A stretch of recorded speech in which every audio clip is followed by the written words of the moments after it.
I'm Caroline Hyde. This is Bloomberg Technology. Coming up, Bitcoin crashes after US regulators reject an ETF backed by the Winklevoss twins. Details ahead. Plus, capitalizing off the crackdown, why Baidu's billionaire CEO thinks the travel ban will steer top tech talent to China. And Tesla's power move. As the US braces for an infrastructure boom, Elon Musk could land a parking spot right in the middle of all the action. We'll explain. But first to our lead. Bitcoin crashes after the US Securities and Exchange Commission rejected an application for a Bitcoin exchange-traded fund backed by the Winklevoss twins. Take a quick look at my Bloomberg terminal if you can, because we're currently seeing the price of the cryptocurrency plummeting in the moments after the decision. We're currently seeing it down some 8.2%, as we'll currently see. That's on the day. But I just want to bring you what the one-year chart is currently doing, because you've got to put it in perspective. This is a volatile asset. It's last fell this amount just in January. So Bloomberg's editor-at-large, Corey Johnson, joins us now with more context. Corey, SEC seemed to be on a knife edge. What exactly happened? So the Winklevoss twins have been for 3 years trying to create this new ETF, an ETF that would represent the price of Bitcoin. But it would, in a certain sense, give a lot more people access to trade this thing and put a lot more money potentially into trading it.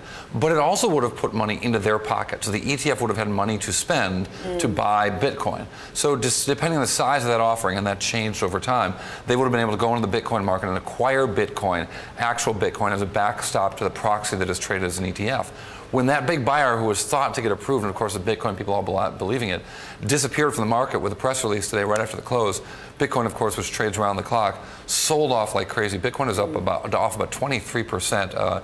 It was just crazy trading, very actively trading. And when it turned around, now it's come back. Now it's only down about 8% right now, as you showed in your chart, recovering from those first sales. But a big surprise, I think, to the Bitcoin community. Let's just show the viewers what it's done in the one-year basis as well, though, because this is a volatile asset, as we know. It's down, but it's still, you know, just as high as we were seeing just back in early February. So how much euphoria was built into this asset about the ETF? I think what it shows more is it's not so much about a fundamental belief in the value of it in terms of day-to-day trading. It is very volatile because a little bit of trading can move the price a lot. It's not a very deep market. So when you blow through the couple of sellers who are there in the market, all of a sudden you see the price drop a lot because the next ticks, the next bids that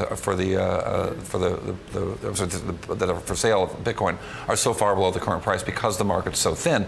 And there was hope that this Bitcoin ETF would actually provide some more liquidity into the marketplace to make it less volatile. The SEC didn't see it that way and decided to pull out of it. I think the real thing that seems to be moving Bitcoin price is actually trading in China. Most Bitcoin trades take place in China. And retail investors. Yeah, and it may be a lot of people trying to get money out of China or trying to get assets out of China and using Bitcoin as a way to do it.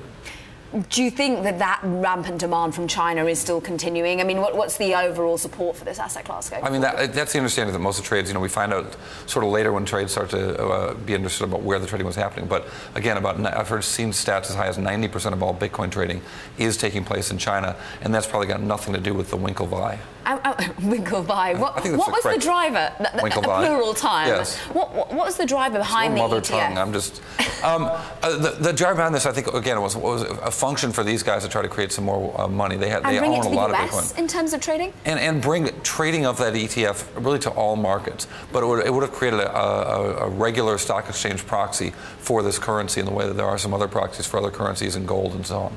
Well, we'll see how volumes do indeed pan out and where indeed they were all coming from. As ever, Corey Johnson shedding light on the facts for us from, of course, our editor-at-large. Now, the largest US jobs figures delivered a surprise to the upside. 235,000 jobs were added last month in the United States. Unemployment rate fell to 4.7% and wages grew 2.8% year over year. Now, much of these gains come from jobs in construction and manufacturing. A pretty solid start for the Trump administration, but many continue to wonder, will the momentum keep up, especially those in tech sector with growing concerns about the new reforms on the H-1B visa? visa, limiting the flow of top talent. Joining us now from New York, General Assembly CEO Jake Schwartz, and my guest host for the hour, friend of the show, Techonomy CEO David Kirkpatrick. Gentlemen, thank you very much indeed for joining me. It's very hard when you go into non-farm payrolls on the Bloomberg, when you're digging into it. The IT sector is rather hard to show an illumination of, and it seems that jobs are pretty, in fact, flat. Zero was created in this particular month. But Jake, give us where you think technology is in terms of demand and supply. Well, first of all, we're seeing a massive secular increase in the demand for people with tech skills. That's no secret. It's been going on for a while, and it's continuing at a very healthy pace. And I think in that context, what we're seeing right now, really in the last 6 months or so, is companies finally waking up a little bit that because they have such a demand for tech talent and frankly there's a limited supply, they are aggressively working with companies like ours to think about really alternative ways of generating that talent, whether it's radically reskilling existing employees or finding alternative pipelines of talent to go after.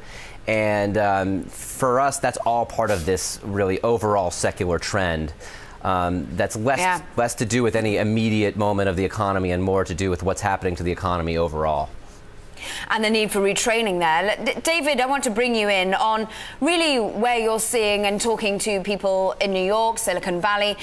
There is this demand for retraining, and could the slowing, the putting on the brakes of the H-1B visa in terms of fast tracking actually build up more talent within the United States, or is it just too slow? I think there's demand across the board, as Jake's pointing out, and I think, it actually contradicts the sort of tech industry meme about jobs being destroyed by automation that everybody wrings their hands about so routinely. I think there is a lot of job creation coming because of technology. It will help Americans who have tech skills that H-1B visas are harder to obtain. On the other hand, that will also hurt tech companies, which may impair their growth, and then long-term might hurt American jobs. So that's not a positive thing, in my opinion, on balance. But I think people, and I also would say this month-to-month change in jobs is not going to be affected one way or the other by tech either way. I don't think you can identify it in that way. But I am absolutely an optimist about tech's ability to create jobs. As Jake points out, if you have skills, you are in demand right now. And Jake, your General Assembly is about reskilling, repurposing. You've got 70,000 students, but they're not just in the United States. We're looking at Sydney, Hong Kong, London also, where you are. Can you tell us a little bit about how much potentially people are being put off coming to the United States to work? How much could Donald Trump have it his way that it will all be US employees that are favored?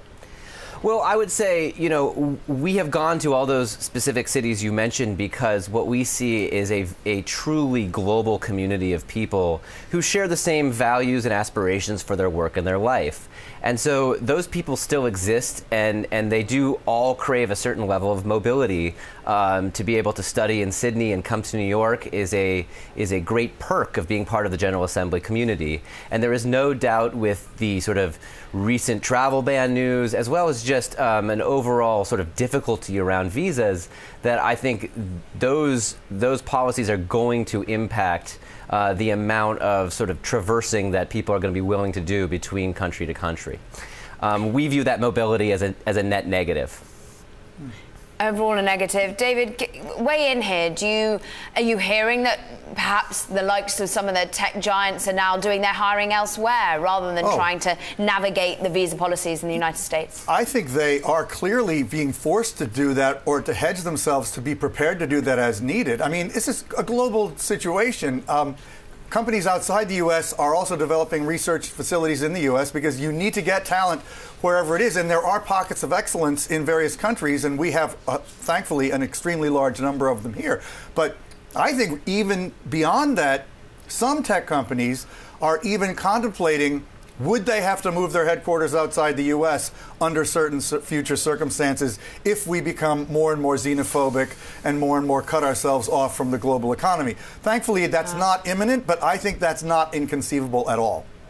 Jake, I want to know about General Assembly and your own growth plans, therefore. Is it now the time to start really expanding across states in the United States because you really will need to retrain and retool those who are already within the country, or is it time to get global?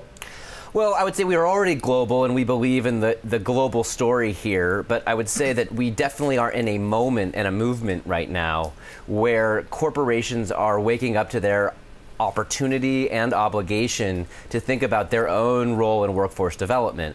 And we are spending a lot of time and a lot of energy and seeing a lot of growth in our very close partnerships with large, successful corporations, helping them rethink how they're going to take almost obsolete employees and reskill them to make them incredibly valuable. And we're already seeing tons of that activity happen, and we believe there's going to be a lot more to come. Jake Schwartz, ending it on an optimistic note there, General Assembly CEO, thank you very much for your time. Techonomy CEO David Kirkpatrick, you're sticking with me. Now, the rest of the world is watching as President Trump's immigration reforms take shape, including China. We spoke exclusively to Robin Li, he's the billionaire CEO of the nation's largest search engine, Baidu, and asked him, well, how he sees his country preparing to take advantage of Trump's policies.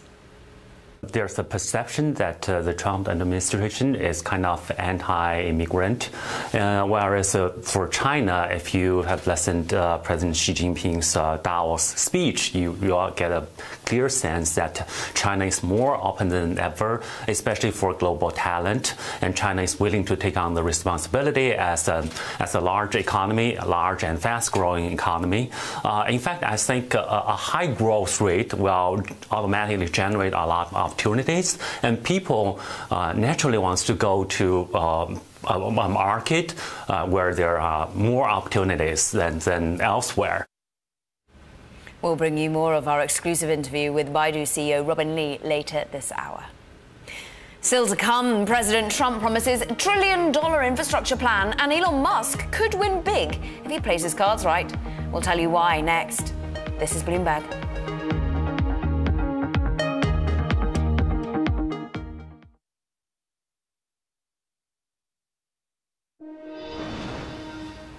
The $1 billion deal to sell Dick Clark Productions to China's Dalian Wanda Group has fallen apart. Eldridge Industries, which owns the US TV production company, has terminated the sale agreement and filed a lawsuit seeking a breakup fee, saying the Chinese conglomerate didn't pay payments on time. The potential fee is reportedly close to $25 million. In addition to the $25 million Wanda paid Eldridge in January for extending the closing date. For Wanda, buying Dick Clark Productions would have been a first foray into US television production, given the company control of programs such as the Golden Globes. Now, the legal feud between Oculus and ZeniMax is heating up. Oculus CTO and former ZeniMax employee John Carmack filed a lawsuit against his former employer, claiming the company owes him $22.5 million in unpaid acquisition cash. Now, Carmack claims that the outstanding payment is from the sale of ID Software, which ZeniMax purchased for $150 million in 2009. Now, this is just the latest feud involving the companies to hit the courts. Last month, Oculus was ordered to pay $500 million to ZeniMax. This after a jury determined that Oculus executives violated a non-disclosure agreement in the early days of building its VR headset, the Oculus Rift. Now, Snap Options beginning to trade on Friday. The company's options market debut will allow traders to place bets on where they expect the shares to trade in the future. Bloomberg TV's editor-at-large Corey Johnson joins me in once again to dig into the terminal. And it's interesting, the numbers came out. This is a way of betting on future price moves and perhaps not quite as much appetite as previous IPOs. It was really about the size of the business all in, first of all, just in terms of how much option trading there's going to be. But trading the options market helps support the stock market because people take sort of bigger bets or more dramatic bets either on the long or short side, or just bet on the volume itself. What we saw from Snapchat was they had pretty decent volume for the first day of options trading, but a lot less than what we saw in previous. In fact, we got our own Laura Batchel, particular great chart comparing it to LinkedIn, Facebook, Twitter, and then Snapchat. What we saw was that the volume was pretty similar to that of what we saw on Twitter, and only a fraction of what we saw on Facebook. So, on the first day, I should say. And also, what was notable about all of this was the activity seems to be largely on put options. Now, Right. Is that bearish bets that we're seeing? It is exactly that. So a lot of options traders will be on both sides of the trade. They'll be long and short, essentially with calls and puts at different prices and over different time periods. But what we saw here was a lot more activity, 3-to-1 activity on day one, And day one's really the only day you can really sort of see what the sentiment is in a very clear way.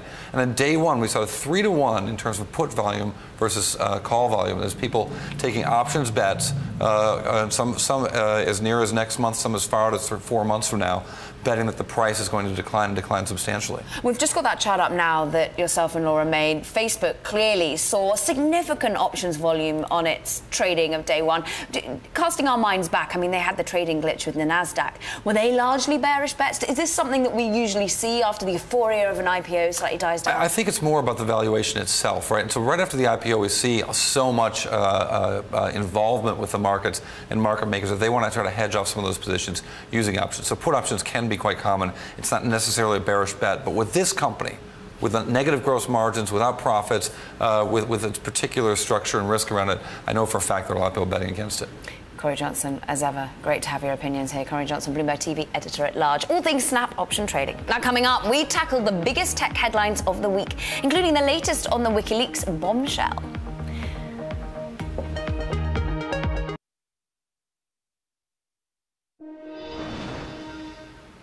WikiLeaks dropped another bombshell this week by publishing thousands of files on the CIA's cyber spying capabilities. It highlighted possible vulnerabilities in devices and software built by Apple, Samsung, Microsoft and others. Now, I spoke with Bloomberg's Mark Millian and Eric Newcomer about this story, plus the other top tech headlines this week. Yeah, WikiLeaks was also the source of some confusion as part of this data dump, where they essentially made people think that you could now hack into WhatsApp and Facebook Messenger, which wasn't really the case. That wasn't contained, at least within this document data dump. But what it did show us is that the CIA has the ability to hack into virtually any consumer electronic device out there, whether it's any type of phone, computer, or even like a Samsung smart TV, where they can just tap into it and listening to what's going on in your living room. I mean, they've already started to speak out. The likes of Apple and Alphabet's Google have already been saying, look, we're closing, we've already sorted it out, and Samsung saying we're listening and we're dealing with it urgently. But do you think, how has Silicon Valley responded to this, Eric, do you think?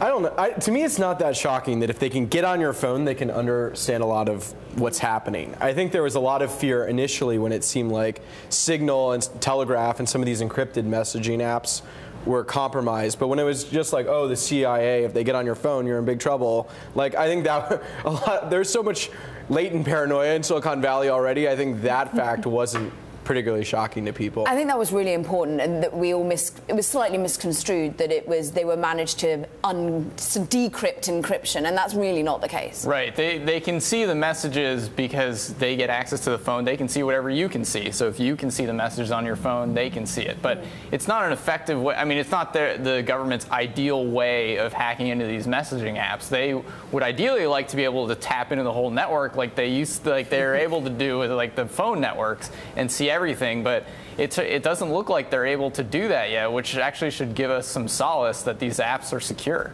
And indeed, the tension with Washington and Silicon Valley probably goes on, as we see that relationship always a little bit stressed when they want to get into the certain technology. But Eric, I'm going to talk about some stress. We saw stress with one particular startup and Washington a little while ago. It was none other than Uber deciding not to be on Donald Trump's panel of advisors. But since then, I mean, where do we start with Uber? But this week it was the mea culpa. The video that you brought us last week has now been answered, and Travis Kalanick saying, I need help, and actually I'm going to get COO. Right. For a second, we were like, okay, he says he needs leadership help. What does that mean? And right now it's looking like they're going to hire a COO.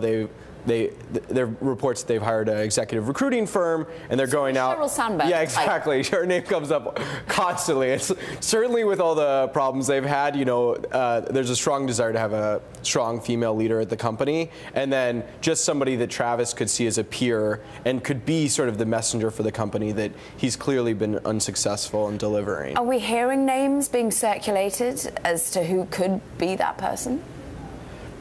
I think there are, dream candidates. People talk about like Disney's old CFO, but I don't think there's any sort of specific reports of they've talked to this person and this is who they're considering. I think it's still premature for that. I mean, Mark, as I say, where do we start with Uber? Because it's not just been that that's been all-consuming and taking our attention. There's also been the interesting report that they have something called a grable, where it's basically trying to get away from the authorities. In cities where perhaps they're not allowed, they are able to put up an almost fake version of the app that help cars dodge certain individuals. And now that's being taken offline. Right. There's been a never-ending parade of bad news, one of which was this gray ball circumstance. So they came out and said that they will no longer target regulators and law enforcement officials with this program, which they say that they still plan to keep because they use it for other things, such as, if they suspect somebody is going to do harm to a driver or otherwise violate the terms of service agreement within Uber, they'll use the system to sort of deceive them and think that they're actually on the system when they're not. Eric, as the reporter on Uber, the key guy who breaks all the news, how are they reacting in terms of it has just been a perfect storm, a nightmare scenario for them, because you can sometimes have PR disasters, but to have them all seemingly in one short amount of time, it's been pretty painful. I think the morale hit is probably the most damaging effect. I mean, delete Uber, the hashtag certainly had some impact on their business. I think a lot of the other controversies haven't had the same impact on usage, but I think there are constant. Every week on Tuesday there are these all hands meetings, and it's like Travis, the CEO, is asked to cry every week to apologize a different way. It's just a constant. And these employees could work anywhere in the world, so Uber has to provide a company that they go home to their families and they're not asked, why are you working for the bad guys? Yeah. And I think that's a core problem that they're facing right now. Bloomberg Technologies' Mark Millian and Eric Newcomer there. Still to come, President Trump promises $1 trillion infrastructure fund. That's something Tesla CEO Elon Musk is watching closely. We'll tell you why. This is Bloomberg. I'm Elisa Parenti, and you're watching Bloomberg Technology. Let's start with a check of your first word news. President Trump is congratulating House Republicans for what he calls their diligent work to repeal Obamacare. And he says replacement isn't too far away. He spoke after a meeting with GOP leadership. This is the time we're going to get it done. We're working together. We have some great results. We have tremendous spirit. And I think it's something that's just going to happen very shortly. The EU is reminding British Prime Minister Theresa May just how tough the upcoming Brexit negotiations will be. A series of interviews and leaked documents show EU leaders vowing that the UK loses more than it gains by leaving the bloc. Germany says the EU won't grant too many concessions. Even traditional ally Ireland wants the UK to pay an exit fee. President Vladimir Putin praised the close ties between the Russian and Turkish militaries today as he hosted Turkish President Recep Erdogan. Relations between the countries were strained after Turkey shot down a Russian military jet back in 2015. Both nations have since co-brokered a ceasefire that helped reduce the scale of fighting in Syria and co-sponsored talks this year between Syrian President Bashar al-Assad's government and the opposition. Greece's main opposition party is warning Prime Minister Alexis Tsipras it will not bail out the government. Creditors are demanding more austerity measures, and Tsipras is seeking the New Democracy Party's support. We talked with the party leader. We're not going to vote for those fiscal measures. We've made that very clear. We feel that these fiscal measures are the cost that Greece unfortunately has to pay for the incompetence of this government. Nigeria's President Buhari returned to the country today after taking medical leave that lasted a month and a half. The 74-year-old former military dictator remained out of sight for weeks with anxiety rising steadily across the country. Buhari has yet to disclose his illness. In 2010, Nigeria went into political paralysis when a former president went to Saudi Arabia for an illness shrouded in secrecy and then died in office. In Asia, the impeachment of South Korea's President Park Geun-hye opens the door for a reset in the North Korea and China relationship. The court ousted Park today, setting the stage for elections in 60 days. The leading candidates to replace Park favor a softer touch with North Korea. They also may rethink the deployment of an anti-missile system that China opposes. And Malaysian police have now formally identified Kim Jong-nam as the victim of a fatal nerve agent attack at Kuala Lumpur's airport. Kim was the estranged half-brother of North Korea's ruler The North has refused to acknowledge that he was the victim of that attack. Global news 24 hours a day, powered by more than 2,600 journalists and analysts in more than 120 countries. I'm Elisa Parenti. This is Bloomberg. More of Bloomberg Technology is next.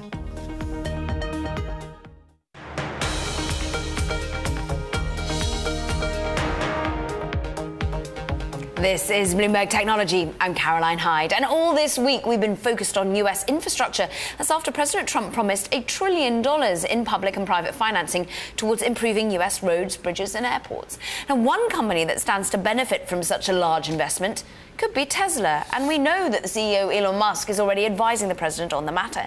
Joining us now for more is UBS analyst Colin Langan, who recently wrote a report on the cost of building out the electric vehicle charging network that Tesla needs. Also with us, of course, New York Bloomberg contributing editor David Kirkpatrick. Colin, to you first. And fascinating report that you put out. $8 billion is the price tag you think if we're going to have as much of an efficient infrastructure in terms of powering your electric vehicle as you can filling up with gas. Yeah, I mean, that's the high end of our range. We provided a range of $2 to $8 billion. I mean, it really is going to depend because obviously you have home charging in an EV vehicle. So in the low end of the range of about $2 billion, it's about 30 minutes for the maximum person travel to a charging station for a supercharging station. And then in the extreme scenario, it's about 4 minutes, which would match the convenience of a gas station. I see. And in terms, though, put it in perspective overall, Colin, of the amount that you see coming in terms of capital investment from Tesla as a whole, because is 2 to 8 billion a significant amount or just a drop in a rather large pool? Quite frankly, it is a drop in a large pool. I mean, that's because that 2 to 8 billion will probably occur over many years. But it is definitely something that we don't think investors were focusing on or looking at. I mean, I think people are focused on the Model 3 launch and all the CapEx that's going to be involved in that. What we're really highlighting in our report is that once that Model 3 gets out, you're going to have to add that infrastructure. You're going to need more convenience for consumers in terms of those that want to go longer drives. And you're going to need to expand your servicing network. And all of that's going to mean higher CapEx, continued high levels of CapEx. So we remain very cautious. And cash burn remains a top concern for us. Let's get to David and his point of view, because I know you view really Elon Musk and Tesla as a positive force within the U.S. economy. And indeed, are we likely to see this sort of investment coming to a good end? Well, I think it certainly helps all of us that anybody's making these investments. Colin obviously is immersed in the numbers way more than me, so far be it for me to say that, these are absolutely brilliant moves for Tesla. But I would say, he's also predicting his targets would be for the stock to drop by a third, which is a lot. And in a way, you could counter his argument by, and forgive me, Colin, but with in your view, overvalued stock, at least they have the ability to raise more capital with that currency that could help them pay for these investments. And I think they are certainly unqualifiedly positive for the country. Colin would respond to us for that in terms of the price targets you have out on Tesla and the concern you have in terms of the overvaluation of the company. How much do you actually think there's been a support to the share price by the relationship we've seen being built between Washington and Elon Musk? I mean, I think that might explain some of the recent run in the stock. I mean, I don't think there was any real fundamental reason post-election for the run. I still, believe that when I look at valuation here, I'm very cautious. I'm forecasting a pretty significant decline, but you got to realize this is a company that burned about $1 billion in the fourth quarter, probably is going to burn about $2.5 billion in the first half of the year, needs to raise capital, I think they said in the last quarter, because they're going to get very close to that cushion. So I think, at what point, will the market still be willing to issue capital to them if they continue to burn through cash? David, it's been fascinating to watch the tightrope that Elon Musk has walked when it comes to balancing his investors' needs, the public's needs and desirability of his own products, and still keeping what is an ever closer relationship with Donald Trump. Well, there's a lot of things that are amazing and quite fascinating about Elon Musk. I mean, the company almost went under, then was, of course, more or less saved by the U.S. government. And then, the sentiment towards what they do in terms of electric vehicles, having such a pro-environmental mindset has certainly just assisted them, from a zeitgeist point. The way the public thinks about these issues has tremendously benefited them. I think it's one of the more encouraging things about the Trump administration that people like Elon Musk are at least somewhat able to whisper in the ear of the president. We need people with his faith in tech, his faith in the need for real contemporary infrastructure, not just bridges and airports, but we need more digital infrastructure. And I'd say the things that Colin's talking about, EV charging stations, is exactly the kind of infrastructure this country needs.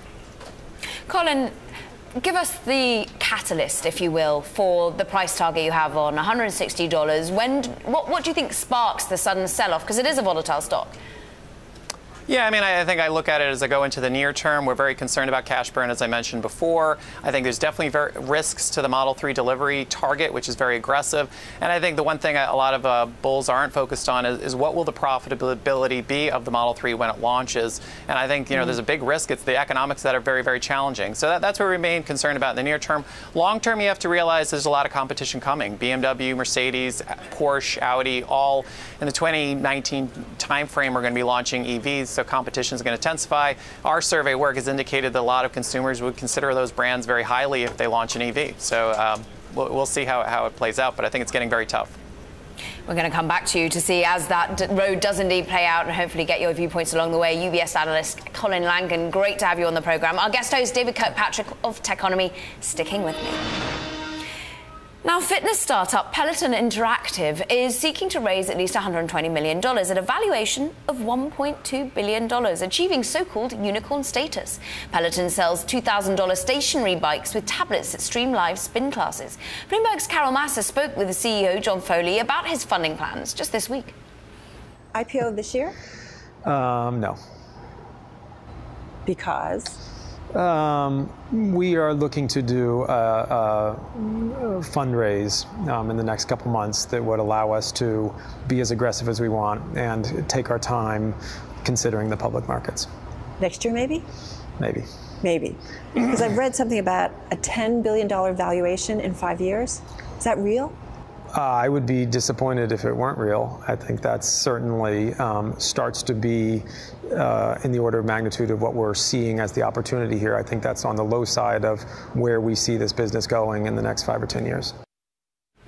And you can catch that full interview this Saturday on the Best of Bloomberg Technology, along with more of our best conversations of the week, including an exclusive interview with Google X and Udacity founder Sebastian Thrun.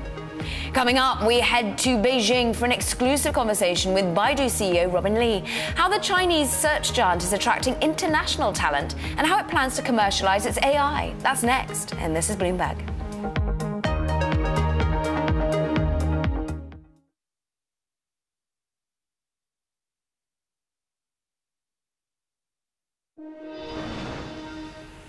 Now, the CEO of China's largest internet search engine says the country is more open to global talent than ever. In an exclusive interview in Beijing, Baidu's Robin Li spoke to Bloomberg's Tom McKenzie about how the Trump administration's immigration crackdown might benefit tech companies in China.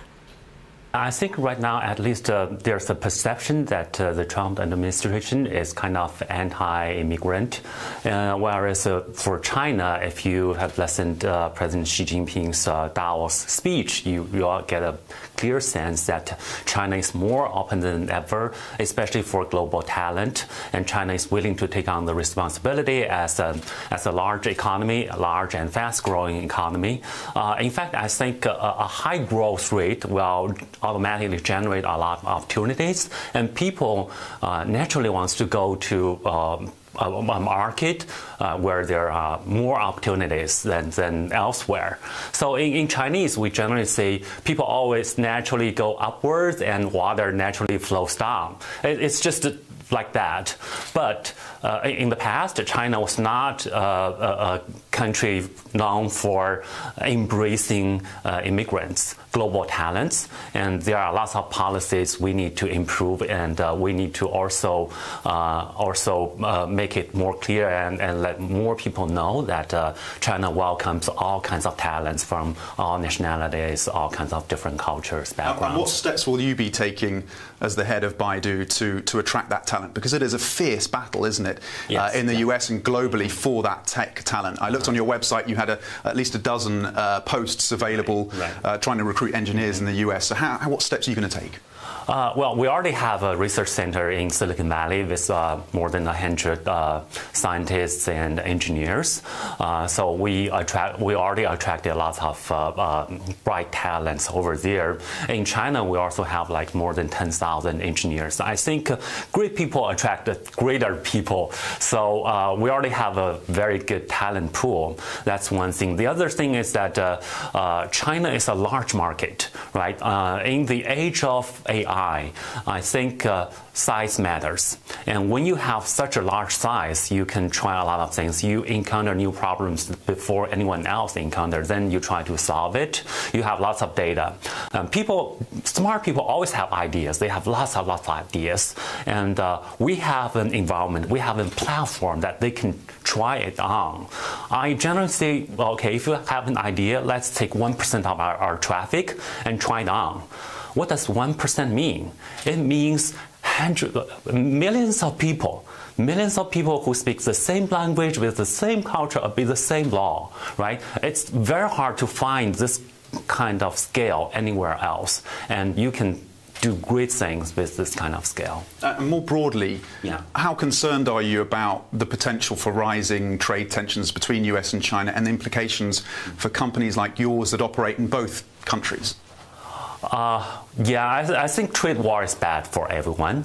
It's so clear. I think people or politicians are just using that as a bargain chip to try to get more. They all understand it's going to hurt everybody. I don't like that. But speaking of Baidu, we have research facilities in the U.S. We hire people. We provide jobs and we pay taxes, but we actually don't have a lot of revenue there. So if something bad happens, we are not the ones who get hurt the most. I also think there are great communication channels between the U.S. and China, both in the private sector and in the public sector. So the possibility of a misunderstanding is kind of low. It's just each side try to find the right balance, and it's a give and take. It's a deal making to me. That was Baidu CEO Robin Li speaking to Bloomberg's Tom McKenzie. Much more of that exclusive interview coming up, including Li's bold plan for the company's driverless car division. Everyone's getting in on it. This is Bloomberg.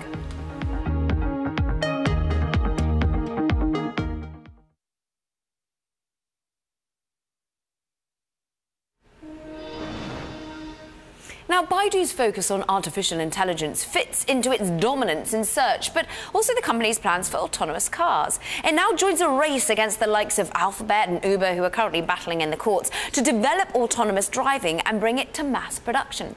Bloomberg's Tom McKenzie spoke with Baidu CEO Robin Li in an exclusive interview. There are lots of applications that can impact people's daily life. The most obvious one is actually search. I think AI transformed the search first before any other industry.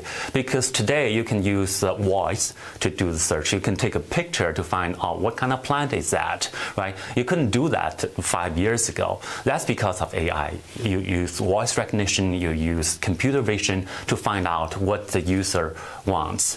And this can be extended to many other areas. For example, if you go to the Baidu campus, you go through a security gate. Baidu employees do not need to use their badge. They can just walk through, and our camera will automatically recognize their face and let them in.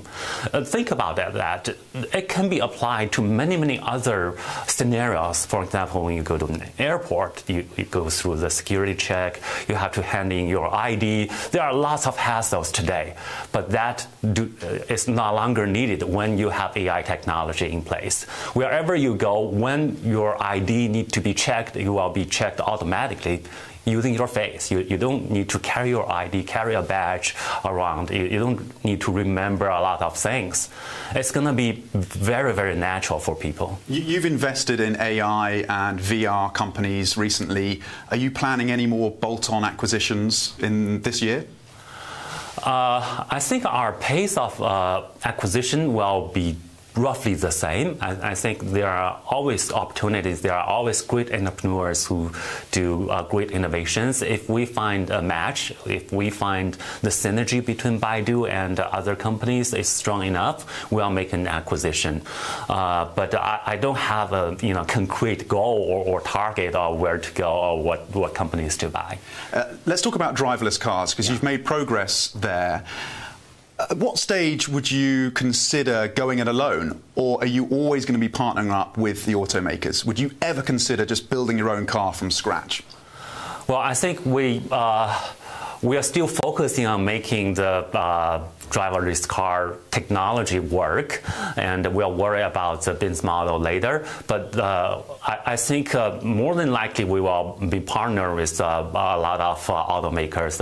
They have their strengths, we have our strengths. The goal is to really make it happen, make it into reality, let people enjoy the benefit of driverless cars. We will do whatever it takes to achieve that goal. I think revenue and profit goes next. We're not really after profit for this kind of endeavor. There have been reports that you would be investing $100 million in Next EV, an electric vehicle maker here in China. Can you confirm those reports? Well, I cannot. Rumors are always rumors. We don't really comment on this kind of mergers, acquisition, or investment deals. Okay, and you've consolidated your car unit.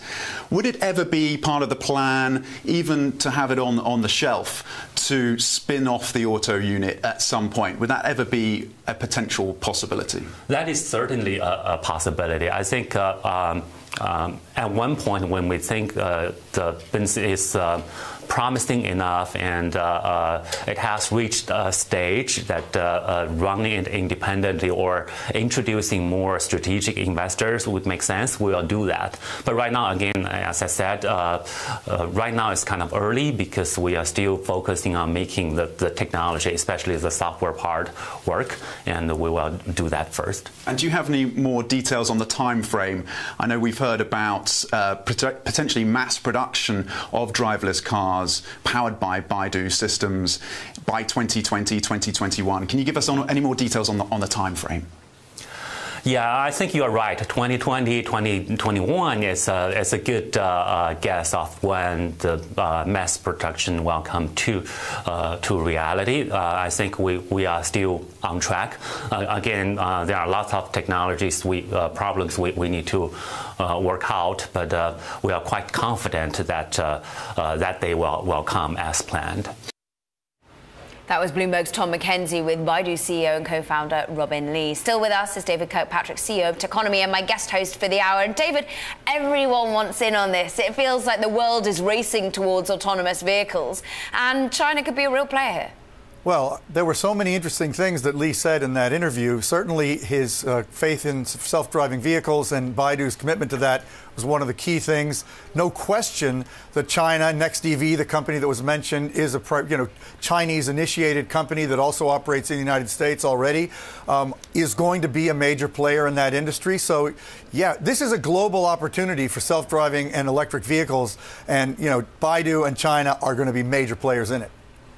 I mean, it's fascinating, the dispute that seems to be heating up between Waymo, the self-driving unit of Alphabet's Google, which spun off, and Uber seems to be getting even hotter. That we just today understand that that Waymo has actually asked a judge to bar Uber from making or using the self-driving technology they claim was stolen. Is there going to be sometimes some sort of holding back of technology because of disputes, or do you think just generally the move is forward? No, there's so much evolution of the actual research right now, so many different labs doing such important work on self-driving car technology that, of course, there's always legal disputes. I don't think it's going to hold back the pace of development at all. I think it's been amazing to all of us how rapidly we have gotten to this point where we are almost ready to have cars drive themselves in ordinary situations. 5 years ago, people would have said it would be a 10 or 15 year past, and we're almost there. And it's good to take that check every now and then. David, I've got to get your view lastly, and sadly briefly, that China seems to be interested in becoming a net importer of tech talent here. Do you think that will be achieved? I thought that was the most interesting thing in the Lee interview. And by the way, that guy comes across so impressively. You can see why he's led Baidu to be one of the world's most important internet companies. I mean, they're up there alongside Facebook, Google, Amazon, Tencent, Alibaba. His way of articulating that was absolutely new to me. I was in Davos and I heard Xi Jinping talk about globalization, and he's obviously for it. But the idea that China should start to really reposition itself to be a real importer of talent, that's a big new thing. David Kirkpatrick, as ever, great to have you on, CEO of Techonomy. That's it for this hour. Do stay with us. Bloomberg Technology.